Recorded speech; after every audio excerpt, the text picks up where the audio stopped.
നമസ്കാരം.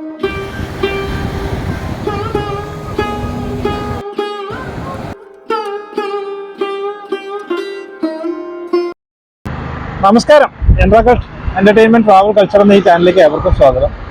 അങ്ങാടിപ്പുറം തളിക്ഷേത്രത്തിന്റെ പരിസരത്ത് നിന്നാണ് ഈ വീഡിയോ ചെയ്യുന്നത്. അപ്പോൾ അങ്ങാടിപ്പുറം എന്ന ക്ഷേത്ര നഗരിയെക്കുറിച്ചും അതിൻ്റെ വിശേഷങ്ങളും തളിക്ഷേത്രം എന്ന ക്ഷേത്രത്തെക്കുറിച്ചും എല്ലാം ചെറുതായിട്ടൊന്ന് വിശദീകരിക്കാം. വീഡിയോ ഇഷ്ടമായാൽ ലൈക്ക് ചെയ്യാനും ഷെയർ ചെയ്യാനും സബ്സ്ക്രൈബ് ചെയ്യാനൊന്നും മറക്കരുത്. അപ്പോൾ നമുക്ക് ഈ വിശേഷങ്ങളിലേക്കും കാഴ്ചകളിലേക്കും ഒന്ന് പോകാം.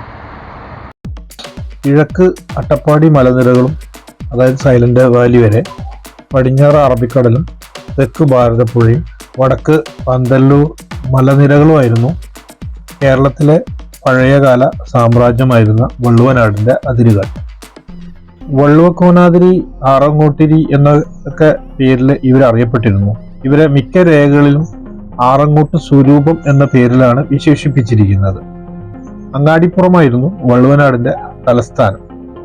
അങ്ങാടിപ്പുറം ചന്ത പണ്ട് വെളുത്തങ്ങാടി, ബേൽത്തങ്ങാടി എന്നൊക്കെ പേരിൽ അറിയപ്പെട്ടിരുന്നു. വള്ളുവനാടിന്റെ സാരഥ്യം വഹിച്ചിരുന്നത് 18 സ്വരൂപികളാണ്. വള്ളുവക്കോനാതിരിയും വിളമ്പാട്ട് തമ്പുരാനും 2 രാജകുടുംബങ്ങളാണ്. ആയിരനാഴി കോവിലകം, അരിപ്ര കോവിലകം, കടന്നമണ്ണ കോവിലകം, മങ്കട കോവിലകം ഇങ്ങനെ 4 കോവിലകങ്ങളായിരുന്നു ഈ പ്രദേശങ്ങളെല്ലാം ഭരിച്ചിരുന്നത്. ഈ കോവിലകങ്ങളിലെ ഏറ്റവും വയസ്സുമൂത്ത കാരണവർ ആയിരുന്നു അതാത് കാലത്തെ രാജാവ്. പാതാക്കര മന, ഏലംകുളം മന എന്നീ മനകളായിരുന്നു 18 സ്വരൂപങ്ങളിലെ 2 നമ്പൂതിരി കുടുംബങ്ങൾ.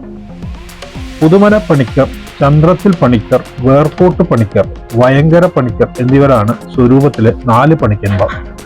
മണ്ണാർക്കാട് നായർ, കക്കൂത്ത് നായർ, കണ്ടറയ്ക്കൽ നായർ, കാവുട നായർ, വയമ്പറ്റ വാര്യർ, ചെറുകര പിഷാരടി, അപ്പംകണ്ടത്തിൽ പിഷാരടി, ഇളമ്പുളക്കാട് അയ്യൻ എന്നിവരെല്ലാം ഈ സ്വരൂപത്തിൽ പെട്ടിരുന്നു.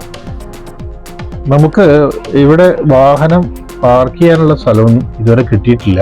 ഞാൻ ക്ഷേത്രത്തിലെ ഗ്രൗണ്ടിൽ പാർക്ക് ചെയ്യാൻ സ്ഥലം കിട്ടുമെന്ന് വിചാരിച്ചിട്ടാണ് ഇതിലെ വന്നത്. അവിടെയൊന്നും കിട്ടിയിട്ടില്ല. അപ്പോൾ പാർക്കിംഗ് കിട്ടുന്ന ഒരു സ്ഥലം അന്വേഷിച്ച് പോവുകയാണ്. വള്ളുവക്കോനാതിരി മാമാങ്കവും തമ്മിലുള്ള ബന്ധം, അതിനെ കുറിച്ചൊക്കെ വീഡിയോ ഞാൻ വേറെ കുറെ ചെയ്തിട്ടുണ്ട്, നിങ്ങൾ കുറെ കേട്ടിട്ടുണ്ടാവും. അതുകൊണ്ട് അത് വല്ലാതെ വിശദീകരിച്ച് പറയുന്നില്ല. ചെറിയ ഒരു കാര്യം പറയാം. എങ്ങനെയാണ് ഈ മാമാങ്കത്തിന്റെ ഈ ശത്രുതയിലേക്ക് എത്തിയത് എന്നുള്ള ഒരു കാര്യം പറയാം. അതായത് ആദ്യകാലങ്ങളിൽ നാടുവാഴികളും നാട്ടുരാജാക്കന്മാരും തമ്മിലുള്ള മത്സരം പതിവായിരുന്നു. അപ്പം ഇത് വല്ലാതെ ശല്യമായപ്പോൾ ഇവരെല്ലാവരും കൂടിയിട്ട് ഇതൊന്ന് തീർക്കുന്നതിന് വേണ്ടിയിട്ട് ആഴ്വാഞ്ചേരി തമ്പ്രാക്കളുടെ അധ്യക്ഷതയിൽ തിരുനാവായയിൽ വെച്ച് ഒരു യോഗം കൂടി. അപ്പൊ എല്ലാറ്റിനും കൂടിയിട്ട് ഒരു രക്ഷാപുരുഷൻ വേണം കേരളത്തിന് എന്നുള്ള ഒരു തീരുമാനം ഉണ്ടായി. അങ്ങനെ രക്ഷാപുരുഷൻ സ്ഥാനം ലഭിക്കുന്ന ആൾക്ക് ആ രാജാവിനെ പെരുമാൾ എന്ന് വിളിച്ചു. 12 വർഷം കൂടുമ്പോൾ ഈ പെരുമാൾ മാറുമായിരുന്നു അത്രേ. അതായത് പുതിയ പെരുമാൾ അധികാരത്തിൽ വരും. പെരുമാളിനോട് കൂറ് പ്രഖ്യാപിക്കുന്നതിന് വേണ്ടി എല്ലാ നാടുവാഴികളും നാട്ടുരാജാക്കന്മാരും ഒക്കെ എത്തിച്ചേരുന്നതിന് വേണ്ടിയിട്ട് ഒരു ഉത്സവം പോലെ ഒന്ന് സംഘടിപ്പിച്ചതാണ് അത്രേ ഈ മാമാങ്കം അല്ലെങ്കിൽ മഹാമകം എന്ന് പറയുന്നത്. അതായത് ഓരോ 12 വർഷം കൂടുമ്പോൾ മാഘമാസത്തിലെ പൂയം മുതൽ മകരത്തിൽ പൂയവും വെളുത്തവാവും യോജിച്ചു വരുന്ന കർക്കിടകത്തിൽ വ്യാഴം നിൽക്കുന്ന ആ ആണ്ട് മകം വരെയുള്ള 28 ദിവസം ഭാരതപ്പുഴയിൽ ഗംഗ, യമുന, സിന്ധു, കാവേരി തുടങ്ങിയ പുണ്യനദികളുടെ സാന്നിധ്യം ഉണ്ടാകും എന്ന് അന്നത്തെ കാലത്തുള്ള ഒരു വിശ്വാസമാണ്. ഇതിന് ശാസ്ത്രീയമായ അടിസ്ഥാനമൊന്നും ഇല്ല കേട്ടോ. വേണമെങ്കിൽ മേൽപ്പറഞ്ഞ നദികളെല്ലാം അറബിക്കടലിലും ബംഗാൾ ഉൾക്കടലിലൊക്കെ പോയി ചേർന്ന് അങ്ങനെ അറബിക്കടലിൽ ചേരുന്ന ഭാരതപ്പുഴയുമായി ബന്ധപ്പെടാം എന്ന് കരുതാം. മാഘാമകം അഥവാ മാമാങ്കം തിരുനാവായ മണപ്പുറത്ത് നടക്കുന്ന മഹോത്സവമായിരുന്നു. 2ാം ചേര സാമ്രാജ്യത്തിന്റെ തകർച്ചയോടെയാണ് കൊച്ചി രാജ്യത്തിന്റെ അല്ലെങ്കിൽ പെരുമ്പടപ്പ് സ്വരൂപം പിന്നീട് ഉണ്ടായതാണ് കേട്ടോ. അതിന്റെ നേതൃത്വത്തിലായിരുന്നു അത്ര കുറച്ചു കാലം മാമാങ്കം നടന്നു വന്നിരുന്നത്. ഒടുവിലത്തെ പെരുമാള് തൃപ്പൂണിത്തുറ രാജവംശജനായ കൊച്ചി രാജാവ് രാമവർമ്മ രാജയായിരുന്നു. ഇദ്ദേഹമാണ് ഒടുവിൽ നിലപാട് നിന്ന കേരള പെരുമാൾ. പ്രായമായതോടെ രാജ്യഭരണം ത്യജിച്ചു. അധികാരപരിധിയിൽപ്പെട്ട നാട്ടു രാജ്യങ്ങളെല്ലാം അദ്ദേഹം വിഭജിച്ചു കൊടുത്തു. തിരുനാവായ മാമാങ്കത്തിന് വിളക്ക് പിടിച്ചിരുന്ന വള്ളുവക്കോനാതിരിയെ ഒരു ഉടമ്പടിയുടെ പശ്ചാത്തലത്തിൽ മാമാങ്കത്തിന്റെ അധ്യക്ഷ സ്ഥാനത്ത് അദ്ദേഹം വാഴിച്ചു. രാമവർമ്മ രാജ വിവാഹം ചെയ്തിരുന്ന ഏറനാട് രാജവംശത്തിൽ ഉണ്ടായിരുന്നു. ഇതിലുണ്ടായ 2 പുത്രന്മാരാണ് മാനവവിക്രമനും മാനവദേവനും. സ്ഥാനത്യാഗം ചെയ്യുമ്പോൾ രാമവർമ്മ കോഴി കൂകിയാൽ കേൾക്കുന്ന ഒരു വട്ടപ്രദേശം, അതായത് കോഴിക്കോട്, ഇവർക്ക് നൽകിയത്രേ. ഇതിന് വ്യക്തമായ സ്ഥിരീകരണമൊന്നുമില്ല. ഒപ്പം ഒരു ഉടവാള് നൽകി ചത്തും കൊന്നും അടക്കിക്കൊള്ളുക എന്നൊക്കെ പറഞ്ഞിട്ട് എഴുതിയിട്ടുള്ള ഉടവാളായിരുന്നു അത്രേ അത്.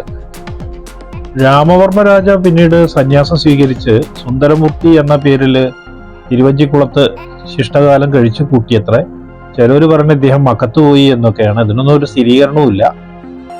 പിന്നെ തുടർന്ന് നിലപാട് നിന്നത് വള്ളുവനാട് രാജാക്കന്മാരായിരുന്നു അത്രേ. ഒരു മാമാങ്കത്തിൽ നിലപാട് നിന്നിരുന്ന വള്ളുവക്കോനാതിരിയെ അപ്രതീക്ഷിതമായിട്ട് ചതിച്ച് കൊന്നു അത്രേ. അതാണ് അത്ര ഈ പകയ്ക്കുള്ള കാരണം. ആ കാണുന്നതാണ് കളിക്ഷേത്രത്തിന്റെ പുറകുവശമാണ് അത്. നമുക്ക് അങ്ങോട്ട് പോയി നോക്കാം. അവിടെ നിന്ന് പാർക്ക് ചെയ്യാൻ സ്ഥലമില്ലാത്തതുകൊണ്ട് നമ്മൾ ഇവിടെ കൊണ്ടുവന്ന് പാർക്ക് ചെയ്തതാണ്. നമുക്ക് ആ ഭാഗത്തേക്ക് ഒന്ന് പോയി നോക്കാം. അപ്പോൾ അതിൻ്റെ ഇടയിൽ കൂടെ ഞാൻ ചില കാര്യങ്ങളൊക്കെ പറഞ്ഞുതരാം.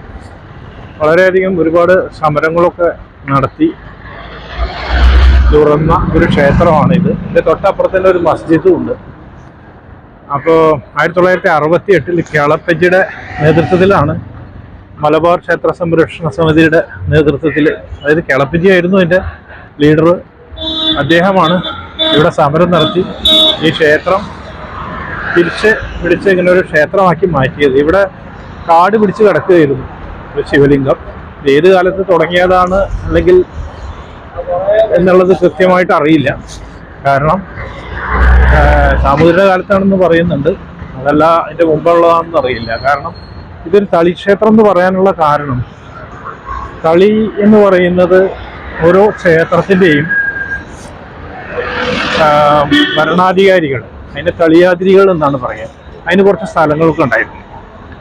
അപ്പോൾ ഈ സ്ഥലങ്ങളെല്ലാം പിന്നീട് അന്യാധീനപ്പെട്ടുപോയി. അതായത് ഈ ബ്രിട്ടീഷുകാരുടെ കാലത്ത് വന്നപ്പോഴേക്കും സ്ഥലങ്ങളൊക്കെ ശേഷം മറ്റുള്ളവരുടെ കയ്യിൽ പോവുകയും ക്ഷേത്രം നടത്താനുള്ള ബുദ്ധിമുട്ടുകളും ഒക്കെ വരികയും ചെയ്തപ്പോൾ സ്വാഭാവികമായിട്ട് തളിയാതിരികളെല്ലാം ഒഴിഞ്ഞുപോയി. അങ്ങനെ പിന്നെ കാടും പടലൊക്കെ പിടിച്ച് ഇത് അങ്ങനെ നശിച്ചു പോയതാണ് ക്ഷേത്രം. തളി മഹാശിവ സംരക്ഷണ സമിതിയാണ്. നമുക്ക് അങ്ങോട്ട് പോയി നോക്കാം. പിന്നെ ഇങ്ങനെ ഈ പുറകിലൂടെ വന്നതിൻ്റെ കാരണം എന്താ വെച്ച് കഴിഞ്ഞാൽ അവിടെ വണ്ടി പാർക്ക് ചെയ്യാൻ സ്ഥലമില്ലാത്തതുകൊണ്ട് നമ്മൾ ഇങ്ങോട്ട് പോകുന്നതാണ്. അപ്പോൾ ഈ ക്ഷേത്രത്തിൽ വേറെയും ചില കാര്യങ്ങളൊക്കെ നടന്നിട്ടുണ്ട്. അതായത് 2007 ഓഗസ്റ്റ് 31 തോന്നുന്നു ഇതിൻ്റെ വാതിൽ കത്തിയിരുന്നു. അപ്പോൾ അതിനെക്കുറിച്ചൊക്കെ ഞാൻ വായിച്ചറിഞ്ഞിട്ടുണ്ട്. പിന്നീട് ഇവിടെ അടുത്തുള്ള ആളുകളൊക്കെ കൂടി അത് കണ്ട് അത് ക്ഷേത്ര ജീവനക്കാരെ അറിയിച്ചിട്ട് അങ്ങനെ അത് എടുത്തി. പിന്നെ ഇവിടെയുള്ള നാട്ടുകാരെല്ലാവരും കൂടിയിട്ട് തന്നെയാണ് അത് വീണ്ടും പുതുക്കി പണിതത്. ഇതാണ് ക്ഷേത്രത്തിൻ്റെ മുൻവശമാണ്. ഞാൻ പുറത്തു നിന്ന് ശ്രമിക്കാം. ഇതാണ് കേളപ്പജിയുടെ ഒരു പ്രതിമ വെച്ചിട്ടുണ്ട്, അർദ്ധദാഹക പ്രതിമ. ഇതാണ് ക്ഷേത്രം. ഈ ക്ഷേത്രത്തിനുള്ളിലേക്ക് പാൻറ് ഇട്ടിട്ട് കയറാട്ടോ ഇതിൻ്റെ അകത്തേക്ക്. ഞാൻ കയറി തൊഴുതു. ഇതിൻ്റെ ചരിത്രമൊക്കെ ഇങ്ങനെ വഴിയെ പറഞ്ഞുതരാം. ഇതാണ് ക്ഷേത്രം. ഇവിടുന്ന് അടുത്താണ് തിരുമാന്താംകുന്ന്. നമുക്ക് അവിടെ കൂടെ ഒന്ന് പോയി തരാം. വണ്ടി ഞാൻ ഇവിടെയാണ് പാർക്ക് ചെയ്തിരിക്കുന്നത്. റോട്ടിൽ നടുവിൽ ഞാൻ വല്ല പാർക്കിംഗ് ഇഷ്യൂ ഉണ്ടാവുമെന്ന് അറിയില്ല. അങ്ങാടിപ്പുറം എന്ന് പറഞ്ഞു കഴിഞ്ഞിട്ടുണ്ടെങ്കിൽ ഇതൊരു ക്ഷേത്ര നഗരിയാണ്. അതായത് ഈ ഒരു ഏകദേശം ഒരു 9 ക്ഷേത്രത്തോളം ഈ പരിസരത്തെല്ലാം ഉണ്ട്. ഇപ്പം നമ്മൾ തളിക്ഷേത്രം കണ്ടു, അതുപോലെ തിരുമാന്താംകുന്ന് ക്ഷേത്രം, പിന്നെ ശ്രീകൃഷ്ണ ക്ഷേത്രം. ഈ തിരുമാന്താംകുന്ന് ക്ഷേത്രം ഇവരുടെ വള്ളുവക്കോനാതിരിയുടെ കുലദൈവം കൂടിയാണ്. തിരുമാന്താംകുന്നിനെ കുറിച്ചിട്ട് ആ ദൈവയെ കുറിച്ചിട്ടുള്ള വീഡിയോ ഞാൻ വേറെ ഇട്ടിട്ടുണ്ട്. നിങ്ങൾക്ക് വേണമെങ്കിൽ അത് കാണാം. അതിൽ ഐതിഹ്യങ്ങളും കാര്യങ്ങളൊക്കെ ഞാൻ പറഞ്ഞിട്ടുണ്ട്. അപ്പോൾ ഇത് ഇവരുടെ വള്ളുവക്കോനാതിരിയുടെ ഭരണ സ്ഥിരാകേന്ദ്രമായിരുന്നു ഈ അങ്ങാടിപ്പുറം പറയുന്ന ഈ സ്ഥലം. അപ്പോൾ ഇവിടെ വേറെ ചില പ്രത്യേകത ഉണ്ട്. ഇവിടുന്ന് റെയിൽവേ സ്റ്റേഷൻ ഇവിടെ നിന്ന് അടുത്താണ്. അപ്പോൾ ഇവിടുത്തെ നമ്മൾ 1921 നടന്ന എന്താ പറയുക, മലബാർ കലാപം എന്നോ അല്ലെങ്കിൽ എന്താ പറയുക, മാപ്പിള ലഹള എന്നോ അല്ലെങ്കിൽ എന്താ പറയുക ഖിലാഫത്ത് പ്രക്ഷോഭം എന്നോ എന്ത് വേണമെങ്കിലും പേര് പറയുന്ന അതിൽ ഈ അങ്ങാടിപ്പുറവും ഒരു പ്രധാന പങ്ക് വഹിച്ചിട്ടുണ്ട്. അതായത് ബ്രിട്ടീഷുകാർക്കെതിരെയും അതുപോലെ ജന്മിത്വത്തിനെതിരെയും ഒക്കെ പൊരുതിയ രണ്ട് പേര് ഈ അങ്ങാടിപ്പുറം പരിസരത്തു നിന്നുള്ളതാണ്.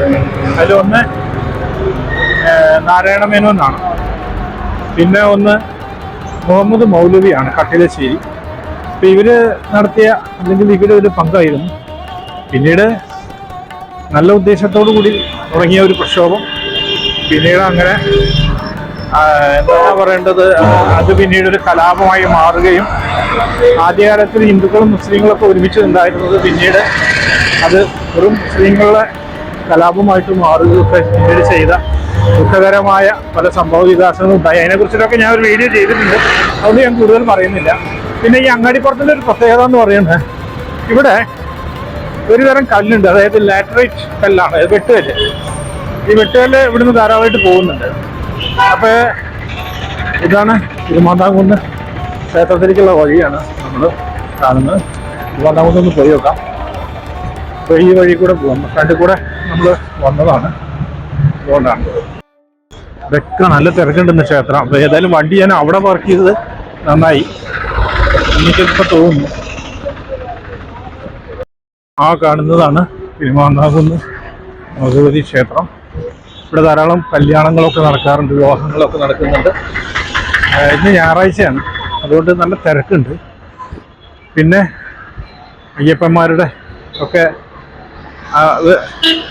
വരവും ഒക്കെപാടുകൂടി നല്ല തിരക്കുണ്ട്. ഞാൻ ക്ഷേത്രത്തിൻ്റെ താഴത്തുനിന്ന് തൊഴുന്നുള്ളൂ, ഉള്ളിലേക്ക് പോകുന്നില്ല, കാരണം അവിടെ തിരക്ക് കൂടുതലാണ്.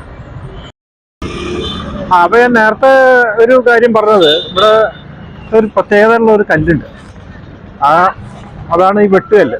അതുകൊണ്ട് ഹാമിൽട്ടൺ ബുച്ച്നാൻ അദ്ദേഹം ഈസ്റ്റ് ഇന്ത്യ കമ്പനിക്ക് വേണ്ടിയിട്ട് ഈ കല്ല്, അതായത് ഇത് എടുത്തിട്ട് ഗവേഷണം നടത്തി. അപ്പോൾ ഇതിൻ്റെ ഒരു പ്രത്യേകതരം ഉറപ്പുള്ള കല്ലാണ് ഇത്. ഈർപ്പം തട്ടുമ്പോൾ ഉറപ്പ് കൂടും. അപ്പം അങ്ങനെയുള്ളൊരു കല്ല്, അത് ഇവിടുന്ന് പിന്നെ കുറേ കയറ്റുമതിയൊക്കെ ചെയ്തിരുന്ന ഇത് ഈ അങ്ങാടിപ്പുറം ഭാഗത്താണ്.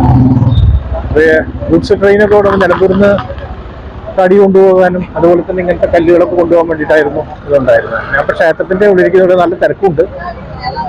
പിന്നെ ഇവിടെ ഒരു ചാവേർ തറയൊക്കെ ഉണ്ട്, അതൊക്കെ കഴിഞ്ഞ വർഷം കാണിച്ചതാണ്, ഞാൻ ഇവിടുന്ന് കാണിച്ചു തരാം. എല്ലാവരും മാമാങ്കത്തിന് പോയിരുന്നതും ഒക്കെ ഈ ഭാഗത്തു നിന്നായിരുന്നു. ഇതാണ് ചാവേർ തറ, അവിടെ പണി നടക്കുകയാണ്, അതുകൊണ്ട് അവിടെ ഒക്കെ അടച്ചിട്ടിരിക്കുകയാണ്. പിന്നിപ്പോൾ അപ്പം ഇതൊക്കെയാണ് അങ്ങാടിപ്പുറത്തെ വിശേഷങ്ങൾ. പിന്നെ ഇവിടെ മുസ്ലിം ഭൂരിപക്ഷമുള്ള സ്ഥലമാണ്, പക്ഷെ ഇവിടെ ഒരു മതസൗഹാർദ്ദം നിലനിൽക്കുന്ന ഒരു സ്ഥലമാണ്, പരസ്പരം സഹായിക്കുന്നുണ്ട്. ചില വർഗീയവാദികൾ ചില പ്രശ്നങ്ങളൊക്കെ ഉണ്ടാക്കിയെങ്കിലും അതെല്ലാം പരിഹരിച്ച് ഇപ്പോൾ ക്ഷേത്രങ്ങളൊക്കെ നല്ല രീതിയിൽ പോകുന്നുണ്ട്. ഇവിടെ നല്ല പണി നടക്കുന്നുണ്ട്.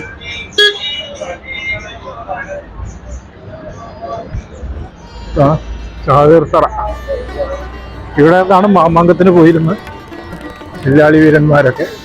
ക്ഷേത്രത്തിൻ്റെ അവിടേക്ക് ഞാൻ പോകുന്നില്ല, ഞാൻ ഭാഗത്തുനിന്ന് തൊഴുതിട്ട് പോകാമെന്ന് വിചാരിച്ചിട്ടാണ്. എനിക്ക് വേറെ കുറച്ച് എൻഗേജ്മെൻറ്റുകളുണ്ട് അതിൻ്റെ ഉള്ളിൽ. അതാണ് തിരുമാന്താംകുന്ന് ഭഗവതി ക്ഷേത്രം. വള്ളുവക്കോനാതിരി, ആറന്മുട്ടിരി എന്നൊക്കെ പറയുന്നില്ലേ, ഇവരുടെയൊക്കെ ഭരണസ്ഥിരാകേന്ദ്രമായിരുന്നു. അപ്പോൾ വീഡിയോ ഇഷ്ടമായ ലൈക്ക് ചെയ്യാനും ഷെയർ ചെയ്യാനും സബ്സ്ക്രൈബ് ചെയ്യാനൊന്നും മറക്കരുത്. ഈ വീഡിയോ ഇവിടെ വെച്ച് അവസാനിപ്പിക്കുകയാണ്. വീണ്ടും അടുത്ത വീഡിയോയിൽ കണ്ടുമുട്ടാം. എല്ലാവർക്കും ഒരിക്കൽ കൂടി നന്ദി.